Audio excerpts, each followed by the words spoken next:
नमस्कार दोस्तों, स्वागत है आपका स्टडी फॉर सिविल सर्विसेज में। वीडियो को पूरा देखिए। कोई भी आपका फीडबैक है, कोई सजेशन है, तुरंत वीडियो में कमेंट करके जरूर बताइए। अच्छा लगे तो वीडियो लाइक जरूर कर लीजिए और ऐसे वीडियो लगातार फ्री में पाने के लिए चैनल को तुरंत सब्सक्राइब कर लीजिए और बेल आइकन को जरूर टैप कर लीजिए ताकि आगे भी सारे वीडियो आपको मिलते रहे। यूट्यूब में फॉलो करते हैं तो प्लीज ये वाला फ्री टेलीग्राम चैनल जरूर ज्वाइन कर लीजिएगा। सारे नोटिफिकेशन, सारे अपडेट यहीं पे आते हैं, ध्यान रखिएगा। स्टडी फॉर सिविल सर्विसेज का कोई भी पेड ग्रुप अगर आपको ज्वाइन करना है तो सिर्फ 856480530969606089786445 यही नंबर है हमारे, सिर्फ जहां पे कॉल या व्हाट्सएप कर सकते हैं। इंस्टाग्राम पे हमारा पेज जरूर फॉलो कर लीजिएगा, स्टडी फॉर सिविल .सर्विसेज है।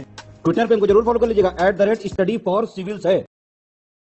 नमस्कार दोस्तों, एक बार फिर से आपका बहुत बहुत स्वागत है स्टडी फॉर सिविल सर्विसेज में। और मैं एसके त्रिपाठी आज आप सभी के साथ जो हमारी daily current affairs news analysis की सीरीज है उसको यहाँ पर बाइलिंगुअल मैनर में कंटिन्यू करूंगा, कवर करूंगा। और जैसा कि आप लोग स्क्रीन में देख पा रहे होंगे कि ये जो आर्टिकल्स हैं गवर्नमेंट की जितनी भी लीडिंग वेबसाइट्स हैं और जो लीडिंग न्यूज़पेपर्स हैं वहां से कलेक्ट किए जाते हैं, फिर आप लोगों को यहाँ पर उपलब्ध कराए जाते हैं, जो आप लोगों के लिए स्पेशली फॉर यूपीएससी सीएससी और उसके साथ ही जो स्टेट पीसीएस के एग्जामिनेशंस होते हैं उनके लिए प्रीलिम्स और मेंस दोनों ही परसेप्शन से बहुत ही ज्यादा इंपॉर्टेंट सीरीज है, बहुत ही ज्यादा लाभदायी सिद्ध होगी आपके लिए ये सीरीज। तो आप लोग इस सीरीज को सतत रूप से देखें और इसका महत्तम लाभ भी अर्जित करें। साथ ही दोस्तों, अगर आपने इस वीडियो में 10,000 लाइक्स का टारगेट कंप्लीट किया तो आप लोगों को इसकी पीडीएफ जो है फ्री ऑफ कॉस्ट हमारे टेलीग्राम के चैनल पर उपलब्ध कराई जाएगी। तो आप लोग हमारा टेलीग्राम का जो चैनल है उसको जरूर ज्वाइन कर ले, साथ ही इंस्टा का पेज भी फॉलो कर ले। तो आइए देखेंगे कि इन टॉपिक्स को देखने जा रहे हैं हम लोग।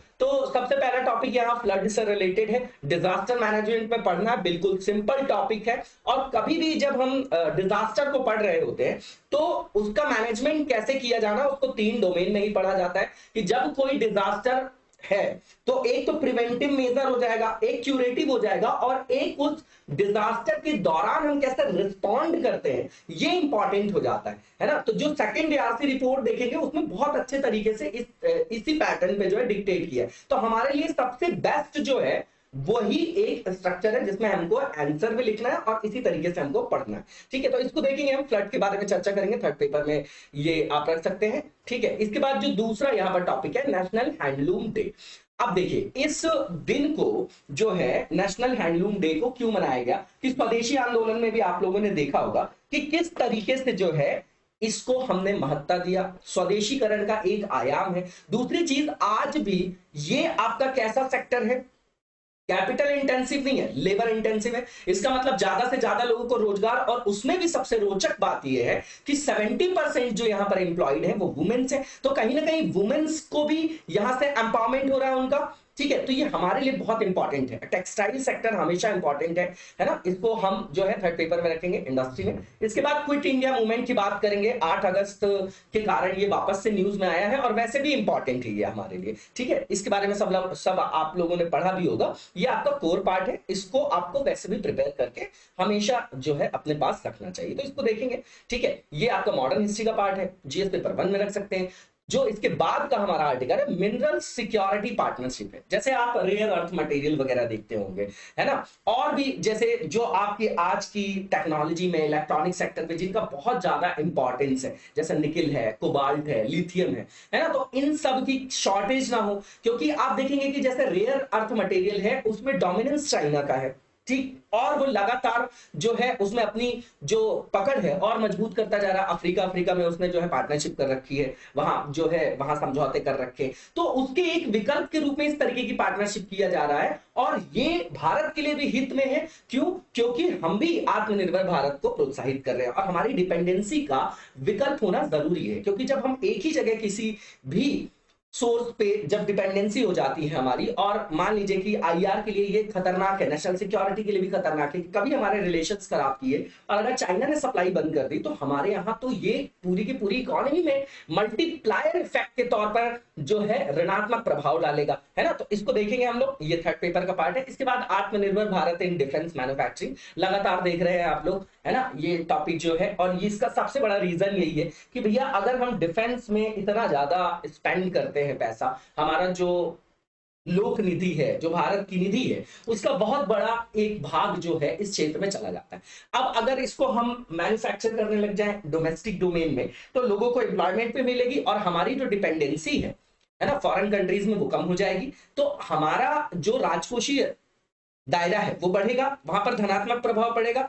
जब सरकार के पास पैसा ज्यादा होगा तो वो वेलफेयर की जो भी स्कीम्स है, चाहे सोशल इंफ्रास्ट्रक्चर का डेवलपमेंट हो, चाहे इकोनॉमिक इंफ्रास्ट्रक्चर का डेवलपमेंट हो, फिजिकल इंफ्रास्ट्रक्चर का डेवलपमेंट, तो वहां निवेश कर सकेगी सरकार, है ना। तो ये भी देखेंगे हम लोग, थर्ड पेपर का पार्ट है। अब जो पहला टॉपिक है इसको डिटेल में देख लेते हैं हम लोग। तो जो बाढ़ के बारे में यहाँ पर फिर बोला जा रहा है कि 2018 में जैसी बाढ़ आई थी केरल में, तो फिर से वैसी संभावना बन रही है। ये कंटेक्स्ट है, ये इंपॉर्टेंट नहीं, ये अर्बन फ्लड की बात कर रहे हैं, केरला की बात कर रहे हैं। तो यहाँ सबसे बड़ा रीजन यही था कि जो रिवर बेड है उनका इंक्रोचमेंट, अब वहां पर अगर ह्यूमन सेटलमेंट हो जाएगा, मानव बस्तियां वहां पर बस जाएंगी, तो जैसे ही वहां पर पानी का लेवल थोड़ा सा बढ़ेगा तो बाढ़ का सामना करना पड़ेगा। ये तो एंथ्रोपोजेनिक रीजन के अंतर्गत आ जाएगा ना, मानव जनित ये आपके क्या है, कारकों के कारण इस तरीके की जो आपकी प्राकृतिक आपदाएं हैं उनका सामना हमको करना पड़ता है। फ्लड क्या होता है, नॉर्मल आप डिफाइन कर सकते हैं, रटने की आवश्यकता नहीं है, कि ये एक ऐसी सिचुएशन है जहां पर जो आपके प्राकृतिक जल का एक स्तर होता है ना, वो क्या हो जाता है, उस स्तर से बढ़ जाता है, अपनी कैरिंग कैपेसिटी से ऊपर हो जाता है, और जो सामान्य वहां का क्षेत्र होता है वो क्या होता है, जलमग्न हो जाता है। ठीक, अब दूसरे शब्दों में इसको कैसे बता सकते हैं कि प्राकृतिक स्तर से जब जल स्तर ऊपर हो जाता है तो आसपास का क्षेत्र जो है जलमग्न हो जाता है, और इसके कारण जो है आम जनजीवन पर ऋणात्मक प्रभाव पड़ता है। ठीक है, अब यहाँ पर नेचुरल कॉजेज क्या होंगे, कारण क्या होंगे, कारक क्या होंगे। तो पहली चीज यहाँ पर लिखा है सडन क्लाउड बस्ट। अब आपको समझना है कि भैया अचानक जो बादल का प्रस्फुटन होता है उसके कारण क्या होगा, भारी वर्षा होगी। भारी वर्षा होगी, जो नदी का प्रवाह है उसकी जो धारणीय क्षमता है उसमें जल का स्तर बढ़ जाएगा कि नहीं, बढ़ जाएगा, तो वहां पर बाढ़ आ जाएगी। अब दूसरा जो रीजन है डिफॉरेस्टेशन, क्यों, क्योंकि अर्बनाइजेशन बढ़ रहा है ना, तो मानवों की पहुंच उस क्षेत्र तक भी हो गई जहां पर पहले पहुंच नहीं थी, जंगलों तक भी हो गई है। तो लगातार जंगलों में वनों की कटाई हो रही है, उसके कारण क्या होता है कि जो सॉइल होती है ना, वो मिट्टी को जो है वो बिल्कुल सशक्त तरीके से उसको पकड़ के रखती है। तो वहां पर क्या होता है कि बाढ़ आने की संभावना कम होती है। जब हम वहां पर पेड़ों की कटाई कर देते हैं तो वो आपकी क्या हो जाती है, शुष्क हो जाती है, वहां पर जो उसकी पकड़ है वो कमजोर होगी कि नहीं होगी, और उससे जो सेडिमेंट्स वगैरह हैं तलछट में क्या होगा, उससे उसकी आपूर्ति में वृद्धि हो जाएगी। तो फिर वही बात होती है, उसी कारण से वहां पर जैसे ही भारी वर्षा होगी तो बाढ़ की जो है वहां पर समस्या देखी जाती है। इसके बाद आप देखेंगे कि हमारे यहाँ जो रेनफॉल हम रिसीव करते हैं तो लगभग 80% जो टोटल हमारे यहाँ रेनफॉल गेन होता है वो साउथ वेस्ट मानसून से होता है। ठीक है ना, अब ये आप लोगों को पता होगा, मानसून का पूरा फिनोमेना हम लोगों ने कई बार डिस्कस किया है। साउथ वेस्ट इसीलिए बोलते हैं क्योंकि ये ऐसा आता है। ठीक है, अब ये समझिए कि साउथ वेस्ट मानसून से 80% होता है, और हमारे यहाँ वर्षा का जो वितरण है वो समरूप नहीं है, उसमें जो है अंतर देखा जाता है, स्थानिक संदर्भ में भी और स्पेशियल संदर्भ में भी। ठीक है ना, टेम्पोरल और स्पेशियल दोनों। अब समझिएगा कि जैसे एग्जांपल के लिए आप देखेंगे कि नॉर्थ ईस्ट साइड में बहुत ज्यादा बारिश होती है, तो जो हमारा नॉर्थ वेस्टर्न पार्ट है वो आपका सूखा का क्षेत्र होता है। ठीक है, इसके बाद आप देखेंगे कि नदी का जो मुहाना है वहां पर अगर बहुत ज्यादा अवसाद वहां पर इकट्ठा हो जाते हैं, है ना, तो उसके कारण भी समस्या होती है। ठीक है, अब उसके बाद आप देखेंगे हिमालय में जो भूस्खलन होता है उससे भी नदी का प्रवाह जो है अवरुद्ध हो जाएगा, और जब जब इस तरीके के कोई भी कारक होते हैं तो वहां पर बाढ़ आएगी ही, है ना। बाढ़ वगैरह के आने के कारण जो है डैम वैम का कुप्रबंधन भी है, लेकिन वो एंथ्रोपोजेनिक रीजन के अंदर आएगा। अब यहीं पर आप मानव जनित कारण देख लीजिए, तो सबसे पहला कि अनप्लैन्ड अर्बनाइजेशन है, बढ़ती पॉपुलेशन है ना, तो सेटलमेंट जो है वो फ्लड प्लेन्स में भी हो रहा है, ये एक मेजर रीजन है। दूसरी चीज आप शहरी क्षेत्रों में देखेंगे तो लगातार जो नेचुरल वेटलैंड्स है आपके, उसका इंक्रोचमेंट किया जा रहा है। ठीक है ना, ये अपने आप में कारण। तीसरा कॉन्क्रीटाइजेशन, सड़कें आप जो देख रहे हैं कंक्रीट की, पहले आप देखेंगे कि जैसे मिट्टी की जो सड़कें होती है उसमें जब पानी जाता है तो पानी रिस्क के नीचे चला जाता है, तो भौम जल जो है वो रिचार्ज भी हो जाता है, पुनर्भरण हो जाता है, पहला फायदा। दूसरी चीज ये कि वहां पर जल का स्तर कैरिंग कैपेसिटी से ऊपर नहीं होगा, लेकिन जो कंक्रीट की सड़कें उसमें पानी रिस्क के नीचे नहीं जाता है, तो वहां पर भी जल का स्तर बढ़ जाता है। ठीक है, और उसके कारण भी वहां पर शहरी बाढ़ वगैरह में वृद्धि होती है। इसके बाद देखेंगे आप डिफॉरेस्टेशन अपने आप में रीजन है, क्लाइमेट चेंज अपने आप में रीजन है, मिसमैनेजमेंट डैम्स का ये भी रीजन है। बिल्कुल सिंपल सा टॉपिक है। अब यहाँ पर हमको दोनों पॉइंट देंगे, फ्लड से कुछ फायदे भी होते हैं। कारण ये है कि जैसे बाढ़ जब आती है तो जिस क्षेत्र में आती है वहां पर मिट्टी में पोषक तत्वों की समृद्धि हो जाती है, तो वहां पर सॉइल की फर्टिलिटी रेज हो जाती है ना। हर चीज के पॉजिटिव और नेगेटिव दोनों इंपैक्ट होते हैं। यही नजरिया हमारा जीवन में और यही हमारे आंसर में भी आना चाहिए। जब हम अपनी पर्सनालिटी में ऐसी चीजों को एम्बेडेड कर लेते हैं तो अपने आप आंसर में वो चीजें झलकती हैं और वही इंटरव्यू में भी आपके अंदर से वो चीजें अपने आप निकलेंगी। तो ये मैं बार बार बोलता हूँ, कैपेसिटी बिल्डिंग का खेल है, प्रिपरेशन, ठीक है ना। इसके बाद आप देखेंगे कि जैसे बाढ़ जो होती है उसके कारण जो हमारे वेटलैंड्स वगैरह हैं वो वापस से रिचार्ज हो जाते हैं, तो बायोडायवर्सिटी पर पॉजिटिव इंपैक्ट होता है। इसके बाद ग्राउंड वाटर रिचार्ज भी हो जाता है, ठीक है। इसके बाद आप देखेंगे ये कहीं ना कहीं पूरे पूरे इन्वायरमेंट में जो पॉजिटिव इंपैक्ट डाल रहा है, ठीक है। इसके बाद आप देखेंगे कि जो आपके प्रदूषक वगैरह पॉल्यूटेंट्स वगैरह हैं, जो दूषित पदार्थ वगैरह हैं जो जमा हो जाते हैं भूमि पर, तो वो भी वहां से उनका भी प्रक्षालन हो जाता है ना, ठीक है ना। और उसके बाद आप देखेंगे कि जैसे डोमेस्टिक यूज करते हैं हम वाटर का, तो उसमें बहुत सारी कंटैमिनेटेड चीजें होती हैं खेतों में, कारखानों में, तो यहाँ पर बहुत सारे कंटैमिनेटेड चीजें होते हैं, उसमें जो एक्यूमुलेटेड कार्बनिक जो आपके पदार्थ होते हैं उसको भी बहा कर ले जाने में ये सहायता करता है और स्वच्छ जल की आपूर्ति को बढ़ाता है। नॉर्मल सी चीज है। डिसएडवांटेज तो बहुत ज्यादा है, क्योंकि अपने आप में आपदा इसीलिए नाम है इसका। तो सबसे पहले तो लाइफ और जो प्रॉपर्टी का लॉस होता है। दूसरी चीज आप देखेंगे ट्रांसपोर्टेशन में हर्डल क्रिएट होता है, रेलवे का ट्रैक डिसरप्टेड हो जाता है, रोड के ट्रैक्स में हर्डल क्रिएट होता है। यहाँ पर आप देखेंगे कि जब कोई एरिया सबमर्ज हो जाता है तो वहां पर पावर कट वगैरह की समस्या। उसके अलावा जो आपके संचारी बीमारियां हैं, डेंगू है ना, मलेरिया, ये सब भी वहां पर जो है वो फैलता है, ठीक है ना, क्योंकि सैनिटेशन की प्रॉब्लम हो जाती है। इसके बाद आप देखेंगे कि इससे बहुत जो वास्ट एक माइग्रेशन देखा जाता है लोगों का, है ना, क्योंकि वो वहां पर असुरक्षित महसूस करते हैं। और साइकोलॉजिकल लेवल पे भी डिसएडवांटेज है कि लोग जहां पर मतलब पुश्तों से रह रहे हैं वहां पर उनका एक संवेदनात्मक जुड़ाव होता है, तो जब उस क्षेत्र से उनको जाना पड़ता है तो उनके अंदर जो है ऋणात्मक प्रभाव पड़ता है मानसिक रूप से भी, ठीक है ना। इसके साइकोलॉजिकल भी जो है इफेक्ट होते हैं हमेशा डिजास्टर के, वो भी एक पॉइंट हमको लिखना चाहिए। इसके बाद आप देखेंगे कि जो फ्लड का अगर प्रॉपर मैनेजमेंट नहीं कर रही है ना गवर्नमेंट, है ना, बाढ़ प्रबंधन का अगर प्रबंधन ठीक से नहीं किया जा रहा, तो कहीं ना कहीं जो ये है ये लोकतंत्र के लिए भी खतरनाक है, क्योंकि लोगों के अंदर असुरक्षा का भाव आएगा तो उससे जो है आंतरिक सुरक्षा को भी खतरा हो सकता है। इसके बाद आप देखेंगे कि इसके कारण बहुत ज्यादा क्षेत्रीय स्तर पर विषमता देखी जाती है ना। और इसके बाद आप देखेंगे कि यहां पर जैसे कहीं पर बहुत एक्सट्रीम फ्लड आ गया, ठीक है, तो उसके कारण भी वहां पर क्या होता है कि तलछट में बहुत सारे सेडिमेंट्स वगैरह इकट्ठा हो जाते हैं, कटाव वगैरह बढ़ जाता है, तो वहां पर भूस्खलन होता रहता है, वहां भूभाग का ढलान वगैरह जो होता है वो भी तेज हो जाता है। ये नॉर्मल सी चीजें, लैंडस्लाइड्स वगैरह की भी जो है वहां पर प्रॉब्लम इसी के साथ देखी जाती है, इसी के डोमिनो इफेक्ट में उसको भी देखा जाता है। नॉर्मल से पॉइंट है, देख जाइएगा इसको। इसके बाद फ्लड मैनेजमेंट की बात करें तो देखिए तीन ही डोमेन में कभी भी किसी आपदा का मैनेजमेंट आप लिखेंगे तो तीन ही डोमेन में, पहले आपदा पूर्व तैयारी, आपदा के दौरान और आपदा के पश्चात।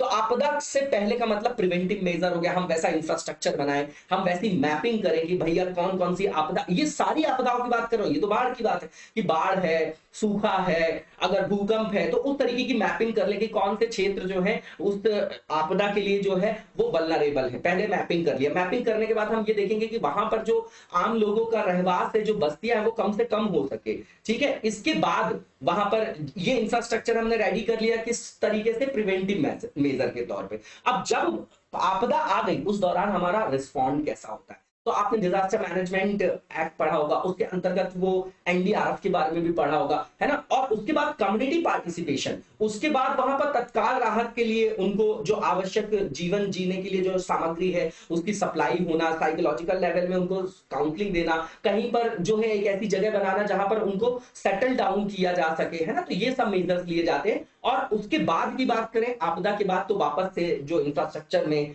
खराबी आई है उसको वापस से बहाल करना, लोगों को जो है वहां पर हेल्प करना, स्किल डेवलपमेंट करना, उनको उनके आजीविका के नए अवसर उनको प्रदान करना, तो इस तरीके की चीजें आप देख सकते हैं, है ना। यही सब चीजें यहाँ पर लिखी गई हैं। इसके बाद आप देखेंगे कि नेक्स्ट जो टॉपिक है हमारा नेशनल हैंडलूम डे, तो 8th अभी जो इस तरीके का डे हम सेलिब्रेट करें 7 अगस्त 2022 को। अब 7 अगस्त को इसीलिए इसको जो है मनाया जाता है क्योंकि आप देखेंगे स्वदेशी आंदोलन जो है इसी दौरान इसी दिन जो है स्टार्ट किया गया था। तो हमारे प्रधानमंत्री जी ने इस देश के लिए उस दिन को जो है यादगार बनाने के लिए इस तरीके की घोषणा की और हम इसको मनाते आ रहे हैं।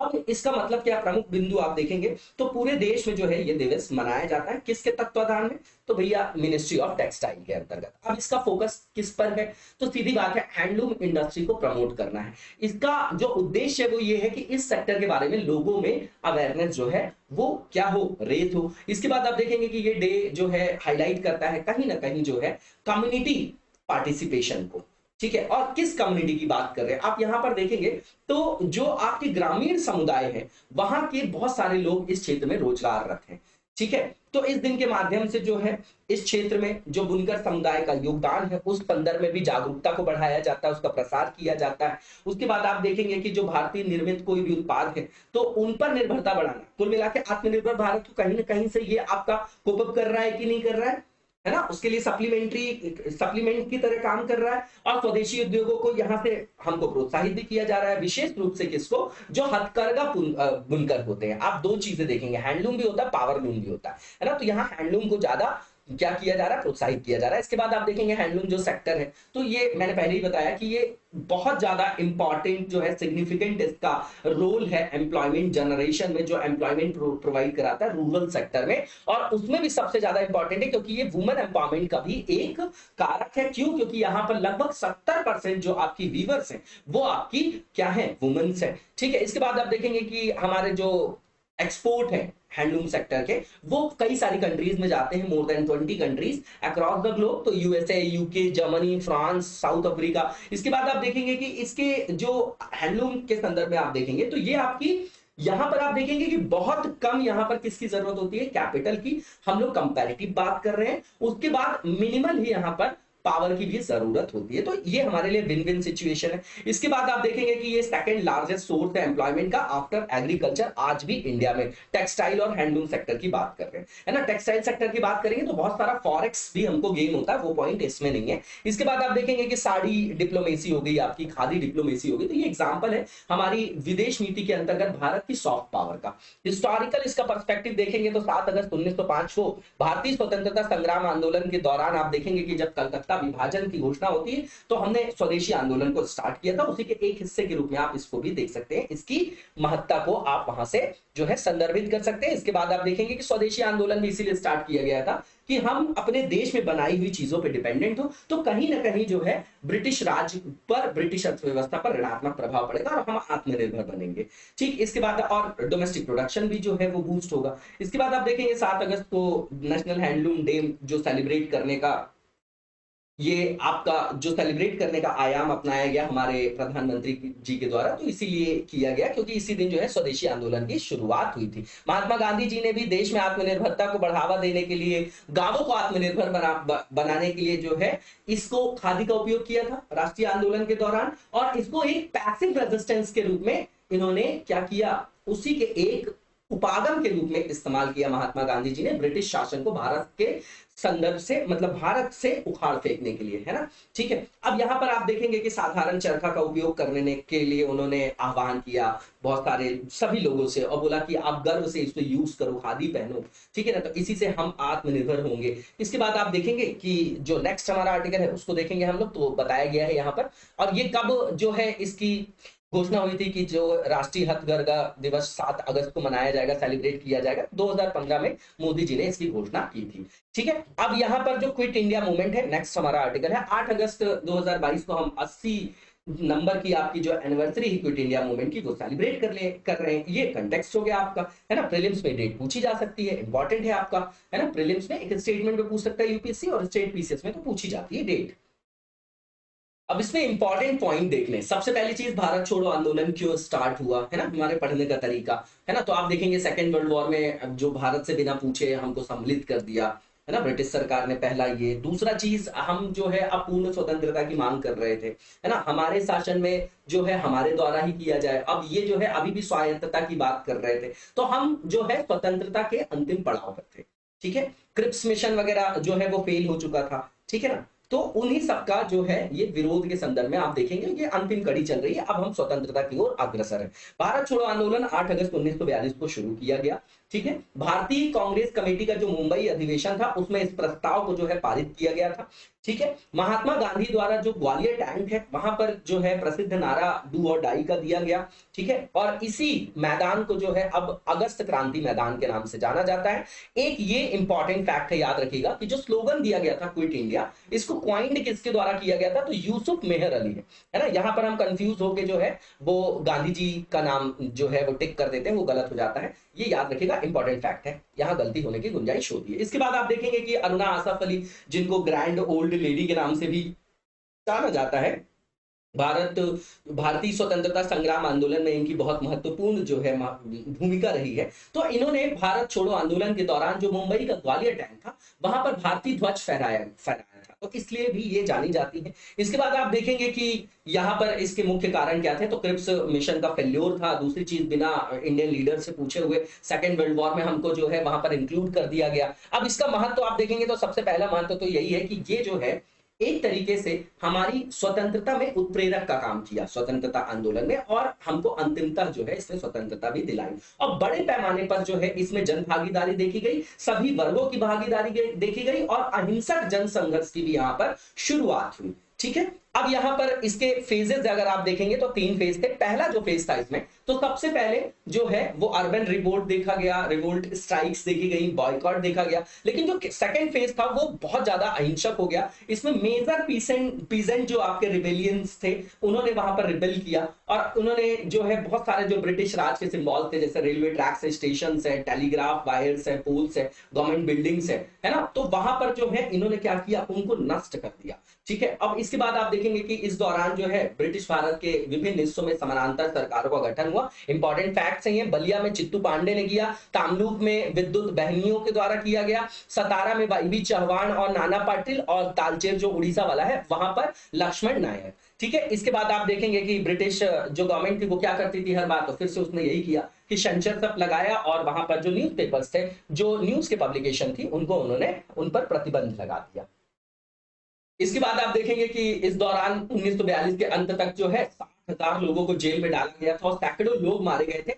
वो बताइएगा कमेंट बॉक्स में कि क्या इसीलिए जो सारे नेताओं को यहाँ पर जो है जेल में भेज दिया गया था, है ना, तो इसीलिए क्या इस जो आंदोलन है इसको नेतृत्व विहीन बोला जाता है कि नहीं बोला जाता? कमेंट बॉक्स में कमेंट करके जरूर बताया करिए। मैं रोज बोलता हूं क्योंकि इससे मोटिवेशन मिलता है। और कितना टाइम लगता है एक कमेंट करने में, लगता है कि मतलब जो है हम एक दूसरे से इंटरेक्ट कर रहे हैं। ठीक है। इसके बाद जो नेक्स्ट यहाँ पर पॉइंट है कि 1944 में 1944 में जब गांधी जी जेल से रिहा होंगे तो आजादी के संघर्ष को वो रोकेंगे नहीं। उन्होंने वापस से जो है वहां पर जो अनशन स्टार्ट किया और 21 दिन के अनशन पे वो चले गए। उसके बाद आप देखेंगे कि सेकेंड वर्ल्ड वॉर के बाद ब्रिटेन की स्थिति भी खराब हो गई थी। वहां पर पॉलिटिकल चेंजेस भी देखे जा रहे थे, है ना, लेबर पार्टी वगैरह का सारा सिस्टम आप लोगों को पता होगा। तो उसके दौरान आप देखेंगे कि ब्रिटिशर्स की स्थिति इतनी खराब हुई कि भारत पर शासन करना उनके लिए असंभव हो गया था। और इसी के बाद आप देखेंगे कि अंतिमतः जो है हमारे यहाँ कैबिनेट मिशन आएगा और जो हमारे यहाँ हमको स्वतंत्रता प्राप्त हो जाएगी।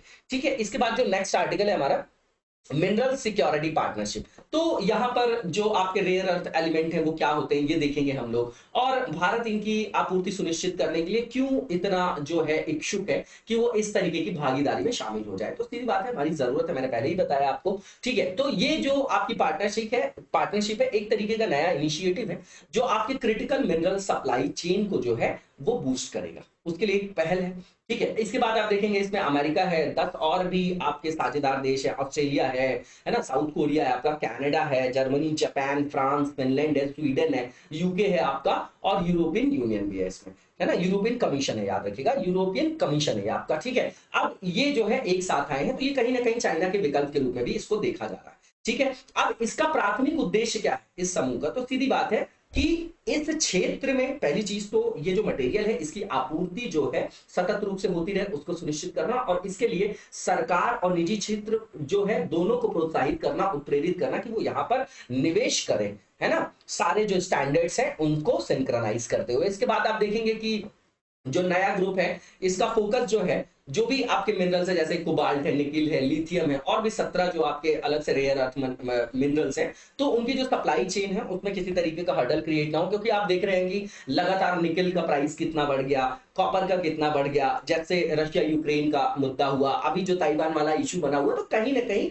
उस समस्या का समाधान यहाँ से किया जा रहा है। अब यहाँ पर आप देखेंगे कि ये जो अलायंस बनाया गया है, तो इसमें कहीं ना कहीं प्राइमरली जो इसका फोकस है ना, प्राइम जो फोकस है इसका वो क्या है आपका, कि चाइना का एक विकल्प जो है यहाँ से क्या करना, उसको संचालित करना, विकल्प के रूप में उसका दोहन करना, है ना, इस फोरम को जो बनाया गया, ये जो पार्टनरशिप है आपकी। इसके बाद आप देखेंगे कि जो रेयर मिनरल्स है उसकी सिग्निफिकेंस क्या है, तो सीधी बात है इलेक्ट्रिक व्हीकल में जैसे कोबाल्ट है, निकल है, लिथियम है ना। इसके बाद बहुत सारे ऐसे 200 से भी ज्यादा कंज्यूमर प्रोडक्ट्स है जहां पर इनका यूज किया जाता है, जैसे मोबाइल फोन है, हाइब्रिड व्हीकल्स है, कंप्यूटर के जो हार्ड ड्राइव्स वगैरह आते हैं, सेमीकंडक्टर है, फ्लैट स्क्रीन है, टीवी है, मॉनिटर है, हाई एंड इलेक्ट्रॉनिक्स है। अभी जो हम लोग कम्युनिकेट कर पा रहे हैं, तो कहीं ना कहीं उन सब चीजों का यहाँ पर भी जो है इंपॉर्टेंस है। इसके बाद आप देखेंगे कि इनकी डिमांड भी काफी ज्यादा है और आने वाले टाइम पे भी इसकी जो डिमांड बढ़ेगी, जैसे इलेक्ट्रिक व्हीकल वगैरह, फेम वगैरह आप हमारे यहाँ देख रहे हैं। तो इस तरीके के जो इनिशिएटिव्स है, तो वो पूरे विश्व में लिए जा रहे हैं क्लीन एनर्जी के बेसिस पे,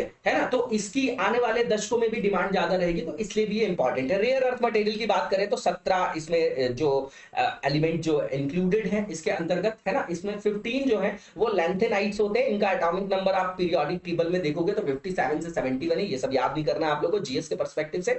इसके बाद इसमें जो दो और है, स्कैंडियम और इट्रियम है। रेयर अर्थ मटेरियल की बात करें, एलिमेंट की बात करें, तो इसमें दो तरीके के जो आपके एलिमेंट में क्लासिफाइड किया गया, एक तो लाइट जो आपके रेयर अर्थ एलिमेंट्स होते हैं और एक हैवी रेयर अर्थ एलिमेंट्स होते हैं, ठीक है। अब ये जो है अभी भी अवेलेबल जो है इंडिया में, जो रेयर अर्थ मटेरियल, उनके लिए बता रहे हैं कि लैंथेनम है हमारे यहाँ, सीरियम है हमारे यहाँ, नियोडीमियम है हमारे यहाँ, प्रेजोडिमियम है, समारियम है। इस तरीके के रेयर अर्थ जो आपके एलिमेंट्स हैं हमारे यहाँ भी उपलब्ध है। लेकिन आप जो हैवी जो रेयर अर्थ एलिमेंट्स हैं वो हमारे यहाँ अभी भी निष्कर्षण योग्य मात्रा में उपलब्ध नहीं है, जैसे डिस्प्रोसियम हो गया, टर्बियम हो गया आपका, और यूरोपियम हो गया आपका, ठीक है। तो हमारी अभी भी बहुत सारी निर्भरता है ना, चाइना पर तो पूरे विश्व की निर्भरता है। तो वैश्विक उत्पादन का लगभग 70% हिस्से जो है उसके लिए हमारी निर्भरता है ना, बाहर जो है आपका चाइना पर है और कंट्रीज पे है। तो हमको जो है कहीं ना कहीं जो है इसके लिए इस तरीके के इनिशिएटिव्स लेने की आवश्यकता है।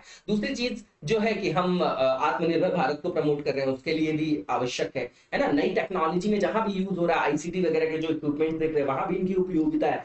अब भारत के संदर्भ में यही बताया जा रहा है कि भारत को अपने जो परिवहन जो है हमारा ट्रांसपोर्ट है, तो हम स्विच करना चाह रहे हैं कि क्लीन एनर्जी की तरफ हम जो है स्विच करना चाह रहे हैं, जैसे इलेक्ट्रिक व्हीकल्स हो गया। तो वहां पर इसकी बहुत ज्यादा इंपॉर्टेंस है। हमारा जो प्लान है कि 80% जो हमारे 2 और 3 व्हीलर जो आपके फ्लीट्स वगैरह हैं, वो आपके 80% जो है उसको हम सब्स्टिट्यूट कर देंगे इलेक्ट्रिक व्हीकल से 2030 तक। 40% बसों को भी सब्स्टिट्यूट कर देंगे, 30 से 70% कारों को भी इलेक्ट्रिक बना देंगे। तो भैया इन सब के लिए तो आवश्यकता है ही है, ठीक है।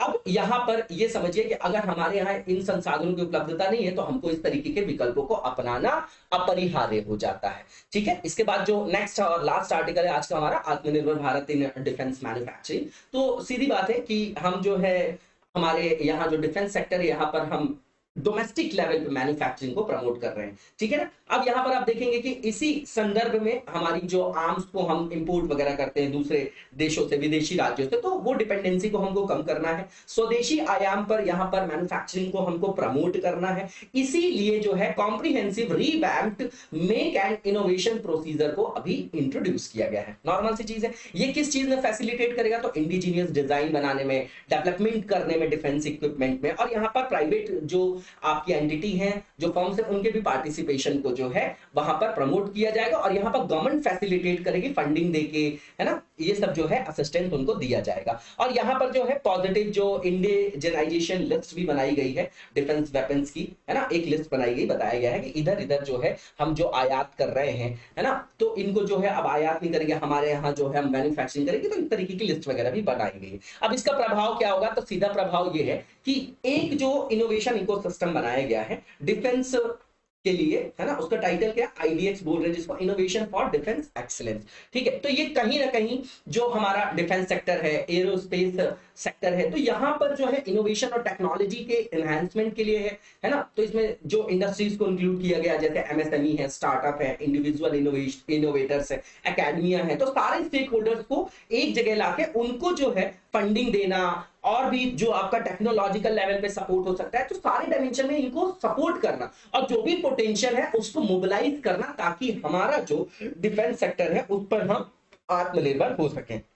इसके बाद आप देखेंगे कि ये जो आईडीएक्स रूट है इसमें प्रोक्योरमेंट को भी इजी बनाया गया है ना, टाइमलाइन जो है सिंप्लीफाई की गई है उसमें, है ना, प्रोसीजर को, प्रोक्योरमेंट की जो प्रोसीजर है उसको सिंप्लीफाई करके टाइमलाइन को भी कम किया गया। पहले 2 साल था, यहां पर उसको कंप्रेस करके 5 मंथ कर दिया गया है ट्रायल प्रोसेस के लिए। इसके बाद यहां पर गवर्नमेंट की जो फंडिंग है बता रहे हैं 498.78 करोड़ है 2021-22 से 25-26 तक के लिए, ताकि इनोवेशन को बूस्ट किया जा सके, स्टार्टअप्स वगैरह को भी यहां पर बुलाया जा सके, ठीक है ना, उनको भी प्रमोट किया जा सके। इसके बाद आप देखेंगे कि जो इंडिजिनाइजेशन पोर्टल भी बनाया गया है जिसका नाम सृजन है, इसको लॉन्च किया गया अगस्त 2020 में, ताकि कई सारे जो यहाँ पर सपोर्ट की नीड होती है ऐसे सेक्टर्स को, ऐसे इंडस्ट्रीज को, तो वो प्रोवाइड किया जा सके, ठीक है। और यहाँ पर 21,000 से अधिक जो डिफेंस आइटम्स हैं, है ना, उनको डिस्प्ले भी किया गया है कि इनके इंपोर्ट का जो है हमको सब्स्टिट्यूट करना है, इसको जो है सब्स्टिट्यूट करना नॉर्मल सी चीज है। इसके बाद आगे की ओर चलेंगे हम लोग। नेक्स्ट फेज जो हमारा है वो एमसीक्यू से रिलेटेड है, इसमें 2-4 पॉइंट और रेपिटेशन है।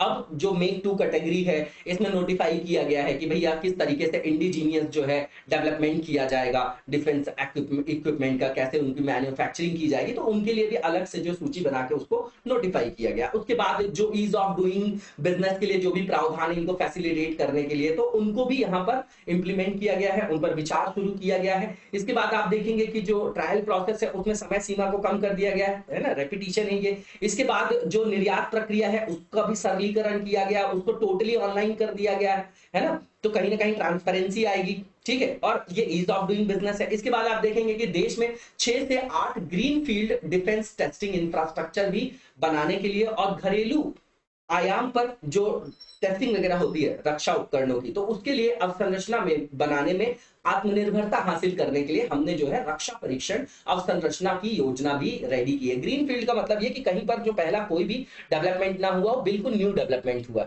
कर रहे हो, तो उसको ग्रीन फील्ड प्रोजेक्ट्स बोलते हैं। और ब्राउन फील्ड का मतलब ये होता है कि जैसे कोई बिल्डिंग अब खराब होगी उसको रिनोवेट किया जा रहा है, तो उसको ब्राउन फील्ड जो है वहां पर डेवलपमेंट बोला जाता है, ठीक है ना, इसको याद रखेगा, पूछा जाता है कहीं ना कहीं, किसी एग्जाम्स में पूछ लेते हैं। इसके बाद आप देखेंगे कि आजादी का जो अमृत महोत्सव हम लोग मना रहे हैं, तो उसके भी एक पार्ट के रूप में हम जो है यहाँ पर इसको सेलिब्रेट कर रहे हैं। 11 जुलाई 2022 को आप देखेंगे तो AIDF जो आपका एक कार्यक्रम जो आयोजित किया गया था, उसमें पहली बार हमारे जो डिफेंस मिनिस्टर है उनके द्वारा 75 जो आपके डिफेंस इक्विपमेंट्स थे उसमें भी जो specific artificial intelligence related products थे उनको लॉन्च किया गया था, ठीक है ना। इसके बाद जो नेक्स्ट फेज है हमारा एमसीक्यू से रिलेटेड है, और पहला एमसीक्यू जो यहाँ पर है वो मॉनेटरी पॉलिसी कमेटी को लेके यहाँ पर फ्रेम किया गया, उसके बारे में स्टेटमेंट बताना कौन सा ट्रू है। तो पहला ये कि इसको कॉन्स्टिट्यूट किया गया है आरबीआई के जो आपका सेक्शन है 45ZB, है ना, आरबीआई के द्वारा किया गया है। और आरबीआई जो एक्ट है 1934 का, ये आप लोगों को पता होगा, नेशनलाइजेशन फिर 1949 में होगा,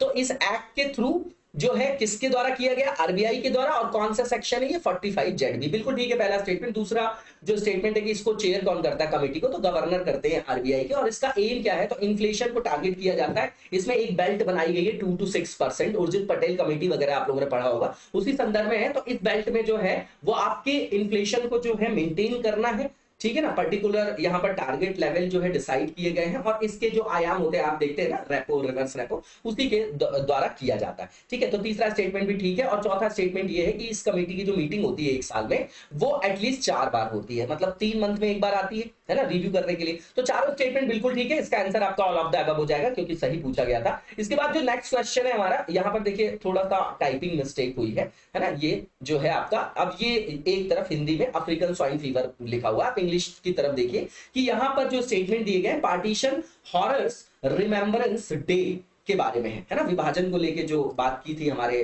प्रधानमंत्री जी ने, उसी चीज के बारे में है ये आपका। तो इसके बारे में इनकरेक्ट ऑप्शन को पिक करना। पहला ये कि यूजीसी ने, विश्वविद्यालय अनुदान आयोग ने सभी विश्वविद्यालयों और कॉलेजों से यह आह्वान किया है कि 14 अगस्त को विभाजन विभीषिका स्मृति दिवस मनाया जाए। पहला स्टेटमेंट बिल्कुल ट्रू है। दूसरा जो स्टेटमेंट है आपका कि इसका एम क्या है, तो भैया इसका एम ये है कि विभाजन के दौरान जो लाखों परिवारों को कष्ट और बलिदान का सामना करना पड़ा, तो उसके बारे में जागरूकता का प्रसार करना है। इसके बाद आप देखेंगे कि इसका जो आह्वान, इसकी जो घोषणा की गई थी कि 14 अगस्त को विभाजन विभीषिका स्मृति दिवस मनाया जाएगा, ये हमारे प्रधानमंत्री जी ने इसकी घोषणा की थी लास्ट ईयर। तो तीनों के तीनों स्टेटमेंट बिल्कुल ठीक है और सही ही पूछा गया था। तो इसका आंसर क्या हो जाएगा? गलत पूछा गया है क्या इसमें? एक सेकंड देख लेते हैं। इंग्लिश साइड जो है आपका इनकरेक्ट ऑप्शन है ना, हिंदी साइड को आप कट कर दीजिएगा, इंग्लिश साइड पढ़िएगा, या आप ये जो है इसको ऐसे समझिए कि जो स्टेटमेंट दिए गए हैं इसमें आपको इनकरेक्ट को पिक करना है। तो कोई भी इनकरेक्ट नहीं है इसमें, नन ऑफ द अबव हो जाएगा। इसका आंसर आपका none of the above sea होगा। इसके साथ ही आज की वीडियो को यहीं पर विराम देंगे, नेक्स्ट वीडियो में कंटिन्यू करेंगे। तब तक लगातार जबरदस्त तरीके से पढ़ते रहिए और आगे बढ़ते रहिए और लगातार सपोर्ट बनाए रखिए, क्योंकि हम लोगों का जो मोटिवेशन है सिर्फ आप है। कमेंट करिए, वीडियो को ज्यादा से ज्यादा शेयर और लाइक करिए। Thank you so much, best of luck.